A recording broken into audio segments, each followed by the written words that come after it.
स्वागत है आपका सुपरफास्ट छत्तीसगढ़ में। मैं हूं आपके साथ आयुषी ओझा। बुलेटिन की शुरुआत करते हैं रायपुर की बड़ी खबर के साथ। पगारिया कॉम्प्लेक्स के मैथ्स यूनिवर्सिटी कैंपस में आग लग गई है। बता दें, मैथ्स यूनिवर्सिटी कैंपस में देर रात ये आग लगी है। घंटों मशक्कत के बाद आग पर काबू पाया गया है। कैंपस में आग लगने के कारणों का अभी तक पता नहीं चल सका है। तो ये बड़ी खबर इस वक्त हम आपको बता रहे हैं, जहां पर आग लगने की खबर सामने आ रही है। कैंपस में आग लगने का कारण अभी नहीं पता चला है। घंटों मशक्कत के बाद आग पर काबू पाया गया है। मैथ्स यूनिवर्सिटी कैंपस में देर रात ये आग लगी है। और वहीं ज्यादा जानकारी के साथ हमारे सहयोगी युगल हमारे साथ जुड़ चुके हैं। युगल, क्या कुछ अपडेट है इस पूरे हादसे को लेकर? देखिए, ऐसी एक बड़ा हादसा होते होते टल गया, क्योंकि आगजनी की घटना राजधानी रायपुर सहित प्रदेश में काफी हो रही है। गर्मी का सीजन है, ऐसे में आग तुरंत धधक जाती है। छोटी सी एक चिंगारी जो है वो आते ही वो धधक जाती है। और एक जो मैथ्स यूनिवर्सिटी है और पगारिया कॉम्प्लेक्स में ये संचालित होती है, उसी के जो कॉम्प्लेक्स है उस पे आग लगी थी। इलेक्ट्रॉनिक उपकरण रखे हुए थे, ऑपरेटिंग सिस्टम से वहां से कुछ संचालित होता था। कई तरह के जो ऑपरेटिंग सिस्टम थे इलेक्ट्रॉनिक, उस पर आग लगी थी। और चूंकि ये जो आग है वो पहली मंजिल पर लगी थी, इसलिए जो है फायर फाइटर्स को जाने में दिक्कतें हो रही थी, लेकिन फायर फाइटरों की मदद से आग पर काबू पाया गया है और एक बड़ा हादसा टल गया। 4 दमकल की गाड़ियां मौके पर थी और उन्हीं के जो सहारे है आग पर काबू पाया गया है। समय रहते आग पर काबू पा लिया गया, इसलिए एक बड़ा हादसा है टल गया। वहाँ चूंकि वहाँ कॉम्प्लेक्स है, अन्य कई दुकानें संचालित होती है, कॉलेज संचालित होते हैं, तो ऐसे में एक और बड़ा हादसा हो सकता था। जी आयुषी जी, तमाम जानकारी साझा करने के लिए युगल आपका धन्यवाद। तो देखा जा रहा है कि मैथ्स यूनिवर्सिटी के कैंपस में देर रात ये आग लगी। हालांकि घंटों मशक्कत के बाद आग पर काबू पा लिया गया और जिससे बड़ा हादसा होने से टल गया।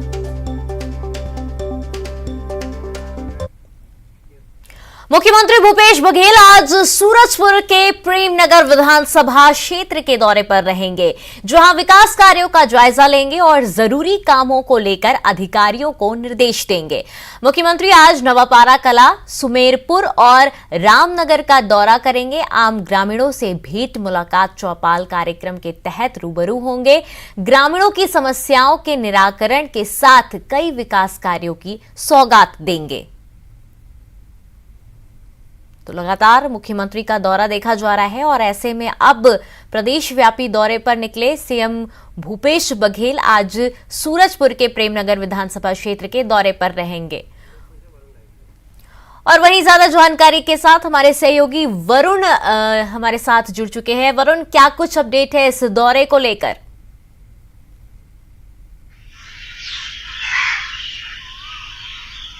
जी बता दूं कि मुख्यमंत्री जी का आज तीसरा दिन का दौरा है और जहाँ कल भटगांव विधानसभा के दौरे में थे और आज भी अभी जो एचसीसीएल के रेस्ट हाउस है वहीं पर रात्रि विश्राम किया और सुबह आज यहाँ पर अधिकारियों की समीक्षा बैठक लेंगे, फिर प्रेस वार्ता और उसके बाद वो प्रेमनगर के लिए रवाना हो जाएंगे। और प्रेमनगर में जो सबसे आखिरी छोर है सरगुजा संभाग और कोरबा से सटा हुआ, वहाँ के गांव नवापारा में पहले वो अपना जन चौपाल लगाएंगे और उसके बाद सुमेरपुर में और फिर रामनगर में उनकी चौपाल होगी और जिसके बाद रात्रि विश्राम सर्किट हाउस सूरजपुर में होगा। तो इस तरह से पूरा शेड्यूल उनका तय है। और जिस तरह से लगातार वो मुख्यमंत्री जी का 2 दिन का दौरा था, दोनों दिन देखने को मिला फुल एक्शन में थे। उन्होंने जिस तरह से लोगों से रूबरू हुए, उनकी समस्याओं से अवगत हुए और जो औचक निरीक्षण जहाँ जहाँ किए वहाँ पर अगर कमियाँ मिली है तो वहाँ कार्रवाई भी की है। कल भी एक मेडिकल ऑफिसर को उन्होंने सस्पेंड कर दिया और 2 डीएमओ और प्रभारी स्वास्थ्य केंद्र के जो लटोरी थे वहाँ के उनको सोकोज नोटिस भी जारी किया। तो ऐसे में समझा जा सकता है कि मुख्यमंत्री कड़े तेवर में है और जिस तरह से आज का दौरा रहेगा तो आज वो जन चौपाल लेंगे, लोगों की समस्याएं सुनेंगे और अगर कुछ ऐसे औचक निरीक्षण करेंगे और कमियां मिलती है तो जरूर लगता है कि कार्रवाई आज भी होगी। जी, तमाम जानकारी साझा करने के लिए वरुण आपका धन्यवाद। तो लगातार सीएम भूपेश बघेल एक्शन में नजर आ रहे हैं, लगातार कार्रवाई करते हुए अब वो नजर आ रहे हैं और प्रदेश व्यापी दौरे पर वो निकलकर योजनाओं का, विकास कार्यों का जायजा ले रहे हैं। सीएम भूपेश बघेल ने कार्रवाई की, लटोरी स्वास्थ्य केंद्र के मेडिकल ऑफिसर को सस्पेंड किया है। मेडिकल ऑफिसर को सस्पेंड करने के निर्देश दिए गए हैं सीएम भूपेश बघेल की तरफ से। राकेश कुमार साव को सस्पेंड करने के निर्देश सीएम भूपेश बघेल की तरफ से जारी किए गए हैं। बीएमओ डॉक्टर प्रशांत सिंह और प्रभारी शत्रुघ्न भगत को शो कॉज नोटिस भी जारी हुआ है। लटोरी सीएचसी के औचक निरीक्षण के बाद कार्रवाई स्टॉक रजिस्टर मेंटेन नहीं करने पर नाराजगी जताई और जिसके बाद एक्शन लेते हुए ये कार्रवाई की गई।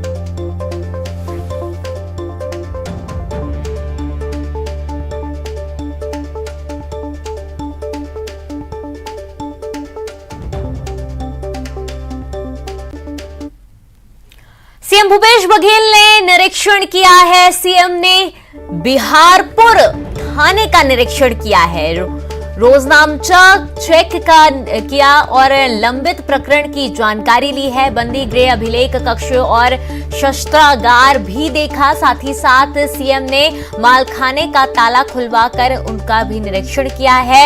1.5 महीने में रिटायर होने वाले उप निरीक्षण को बधाई भी दी है इस दौरान। और सीएम भूपेश बघेल ने लगातार उनका एक्शन जारी है और साथ ही साथ वो लगातार विकास कार्यों के साथ ही साथ तमाम जगहों पर जाकर निरीक्षण भी कर रहे हैं। और ऐसे में उन्होंने बिहारपुर थाने का निरीक्षण किया, रोजनामचा चेक किया और देखा कि बंदीगृह अभिलेख कक्ष और शस्त्रागार को खुलवाकर भी उसको देखा, निरीक्षण किया ताला खुलवाकर और 1.5 महीने में रिटायर होने वाले उप निरीक्षक को बधाई भी दी। सीएम भूपेश बघेल का प्रदेश व्यापी दौरा जारी है। उन्होंने सूरजपुर के भटगांव विधानसभा का दौरा किया। इस दौरान उन्होंने कुदरगढ़, बिहारपुर, लटोरी और भटगांव का दौरा किया। सुबह सबसे पहले उन्होंने कुदरगढ़ माता बागेश्वरी देवी की पूजा की और प्रदेशवासियों के सुख समृद्धि की कामना की। बिहारपुर तहसील परिसर में राष्ट्रपिता महात्मा गांधी की प्रतिमा का अनावरण किया। वहीं नन्ही बिटिया आरती के अनुरोध को सीएम टाल नहीं पाए और बिहारपुर में भी Swami Atmanand English medium school खोलने का ऐलान किया। मुख्यमंत्री ने ग्रामीणों की मांग पर आदिवासी बालिका छात्रावास और मिनी स्टेडियम बनाने की भी घोषणा की है। सीएम ने कहा कि बच्चियों की शिक्षा में कोई रुकावट नहीं हो, इसलिए बिहारपुर में कन्या छात्रावास बनेगा। मुख्यमंत्री ने पीडीएस दुकान का निरीक्षण किया, स्टॉक रजिस्टर चेक कर पीडीएस हितग्राहियों से राशन वितरण की जानकारी ली। हितग्राही राजकुमारी से पिछले महीने मिले चावल, शक्कर, मिट्टी, तेल, नमक के बारे में सवाल किया। इसके साथ ही बिहारपुर में ग्रामीण भोपाल सिंह के यहां सीएम ने भोजन भी किया।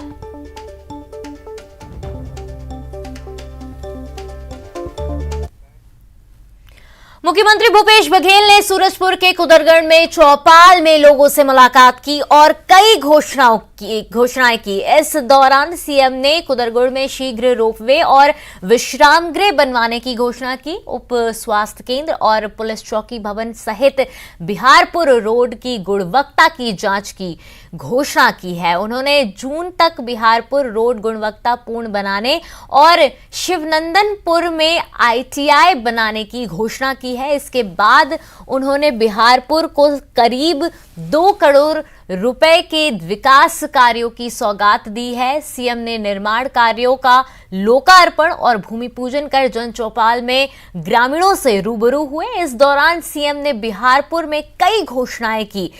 उन्होंने बिहारपुर में स्वामी आत्मानंद अंग्रेजी माध्यम स्कूल खोलने और रक्कस गड्ढा को पर्यटन स्थल के रूप में विकसित की घोषणा की है। बिहारपुर मुख्य सड़क मार्ग का निर्माण करने का ऐलान किया। इसके साथ ही government girls higher secondary school की छात्राओं की मांग पर मुख्यमंत्री ने कन्या छात्रावास बनाने की घोषणा की।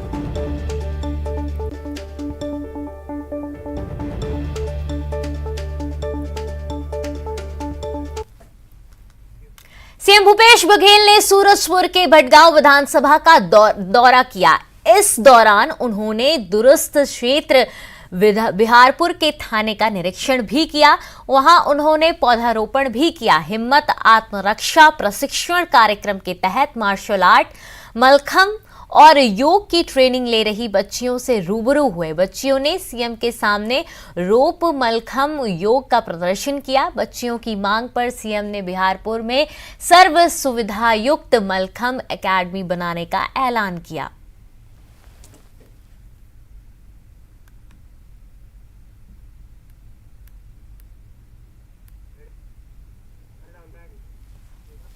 मुख्यमंत्री भूपेश बघेल ने भटगांव विधानसभा दौरे से पहले प्रेस कॉन्फ्रेंस में कई घोषणाएं की। उन्होंने प्रतापपुर में कृषि महाविद्यालय की बनाने की घोषणा की। स्वास्थ्य केंद्र में कोविड वार्ड का उद्घाटन किया। मुख्यमंत्री ने पानी की समस्या को दूर करने का निर्देश अधिकारियों को दिया।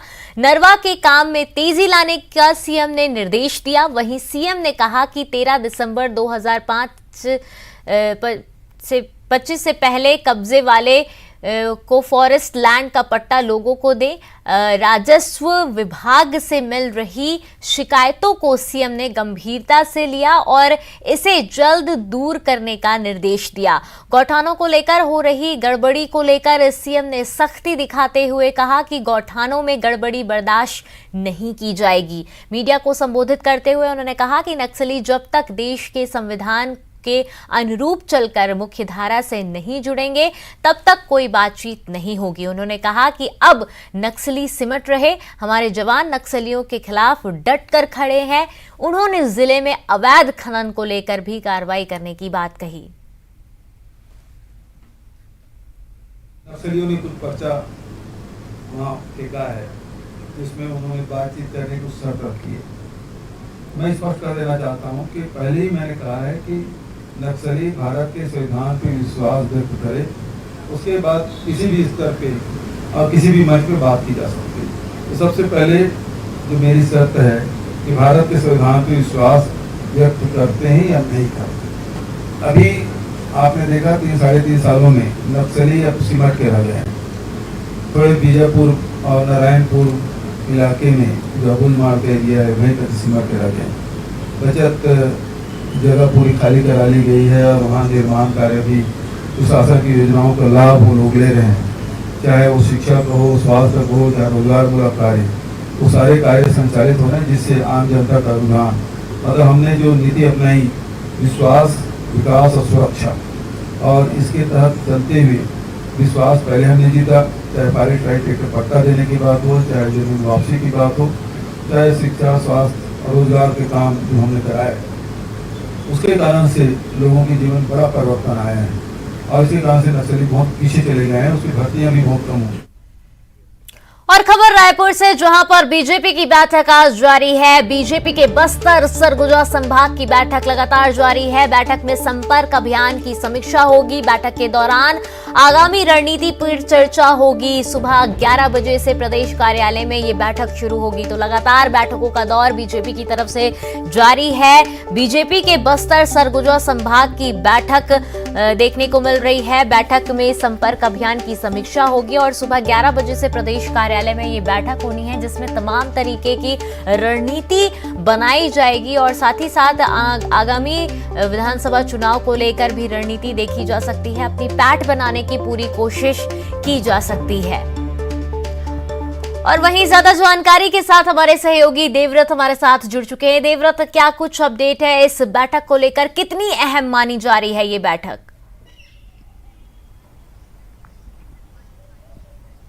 जी, बीजेपी की तैयारियों के लिहाज से काफी अहम बैठक है आयुषी, क्योंकि जिस तरह से 2023 के मिशन में इस वक्त बीजेपी जुटी हुई है और कल बैठक जो हुई थी वो बिलासपुर संभाग की, दुर्ग संभाग की और रायपुर संभाग की थी, जो कि डी पुरंदेश्वरी और सहप्रभारी नितिन नवीन ने ली थी और एक तरह से ये पहले चुनाव से ठीक पहले की एक तरह से ये कवायद है कि संगठन स्तर पर जो है पदाधिकारियों से चर्चा की जाए, कार्यकर्ताओं से चर्चा की जाए और एक तरह से उन्हें फिर से एक बार चुनावी मोड में ला करके रिचार्ज किया जाए और आने वाली रणनीति एक तरह से यहाँ पर तय की जा रही है, क्योंकि एक तरह से इलेक्शन के माहौल में या इलेक्शन मोड में बीजेपी आ चुकी है। एक तरह से विस्तार जो योजना है कुशाभाऊ ठाकरे कार्य विस्तार योजना, उसके जरिए जो है नेताओं को एक तरह से जिम्मेदारी दी गई है बूथवार, ताकि अपने कार्यकर्ताओं तक पहुंचे और इसके बाद मतदाताओं की जानकारी निकालें, जातिगत समीकरणों की जानकारी निकालें और इससे अलग अब संपर्क अभियान की भी यहां पर समीक्षा होने वाली है। तो कुल मिलाकर के जिस तरह की तैयारी अभी राजनीतिक दलों द्वारा देखने को मिल रही है, भले ही चुनाव जो है वो 2023 में है, लेकिन कोई भी पार्टी किसी भी तरह की कोई कसर नहीं छोड़ना चाहती और क्योंकि बीजेपी के 2018 के चुनाव के अनुभव जो हैं वो काफी खट्टे रहे हैं, लिहाजा 2023 बीजेपी के लिए उम्मीदों भरा है और ऐसे में बीजेपी नहीं चाहेगी कि कहीं भी किसी भी तरह की कोई चूक हो। लिहाजा प्रदेश प्रभारी और सह प्रभारी का दौरा इस वक्त छत्तीसगढ़ में चल रहा है और ऐसे में ये पूरी बैठक जो होने वाली है, यहाँ पर अहम जिम्मेदारी जितने भी स्थानीय नेता हैं, वहां के पदाधिकारी हैं, उनकी जिम्मेदारी तय की जा रही है और आने वाले दिनों में सरकार को किस तरह से घेरना है, किन मुद्दों को लेकर के जनता के पास जाना है और चुनाव के ठीक पहले की किस तरह की रणनीति बीजेपी की होगी, ये तमाम जानकारी जो है ये कार्यकर्ताओं को, पदाधिकारियों को दी जा रही है और इसलिए भी ये बैठक अहम है, क्योंकि ये कहा भी जा रहा है कि इसी बैठक और मंथन के दौरान ये भी तय किया जा रहा है कि आखिर आने वाले चुनाव के दौरान किस तरह का माहौल विधानसभा क्षेत्र में है। तो ये संभागीय बैठक में तय किया जा रहा है कि हर विधानसभा के हिसाब से किस तरह की स्ट्रेटेजी तैयार की जाएगी। तो कुल मिलाकर के एक तरह से अपनी आने वाली जो रणनीति है वो तैयार करने में बीजेपी जुटी हुई है और जिस तरह से कल लगातार 3 संभाग की बैठक हुई है, आज बस्तर और सरगुजा जो है वो काफी अहम हो जाता है। देवव्रत, तमाम तरीके की रणनीति देखी जा रही है और पूरी पैठ बनाने की कोशिश की जा रही है। बीजेपी लगातार जुटी हुई है कि किस तरीके से आगे की रणनीति बनाया जाए और आगामी जो चुनाव हैं उसमें अपनी सियासी जमीन जो है उसे खंगाला जाए। तमाम जानकारी साझा करने के लिए आपका धन्यवाद। खबरों में आगे बढ़ते हैं। रायपुर से बड़ी खबर, बीजेपी ने किया बड़े आंदोलन का ऐलान। सरकार के खिलाफ बीजेपी बड़ा आंदोलन करेगी। 16 मई से बता दें प्रदेश भर को में जेल भरो आंदोलन करेगी बीजेपी। सभी जिला मुख्यालय में बीजेपी जेल भरो आंदोलन करेगी। धरना प्रदर्शन पर नए नियम का बीजेपी कर रही है विरोध। लगातार बीजेपी की तरफ से विरोध देखा जा रहा था और अब धरना प्रदर्शन पर जो नए नियम लागू की होने की बात सामने आ रही है उसको लेकर बीजेपी विरोध प्रदर्शन कर रही है और ऐसे में बीजेपी ने बड़े आंदोलन का ऐलान कर दिया है। और गरियाबंद से बड़ी खबर, मैनपुर के मजदूर की तेलंगाना में संदिग्ध मौत हो गई है। भद्राचलम में ईंट भट्टा में काम करता था मजदूर धर्मेंद्र नागेश नाम बताया जा रहा है। धर्मेंद्र नागेश के घर मातम पसरा हुआ है। परिजनों ने ठेकेदार को जिम्मेदार ठहराया है इस पूरे मामले को लेकर और मैनपुर थाना में शिकायत दर्ज कराई है। मानपुर के मजदूर की तेलंगाना में संदिग्ध मौत हो गई है। गरियाबंद से ये बड़ी खबर हम आपको बता रहे हैं। धर्मेंद्र नागेश नाम का मजदूर है जिसकी संदिग्ध मौत हो गई है और परिजनों ने ठेकेदार को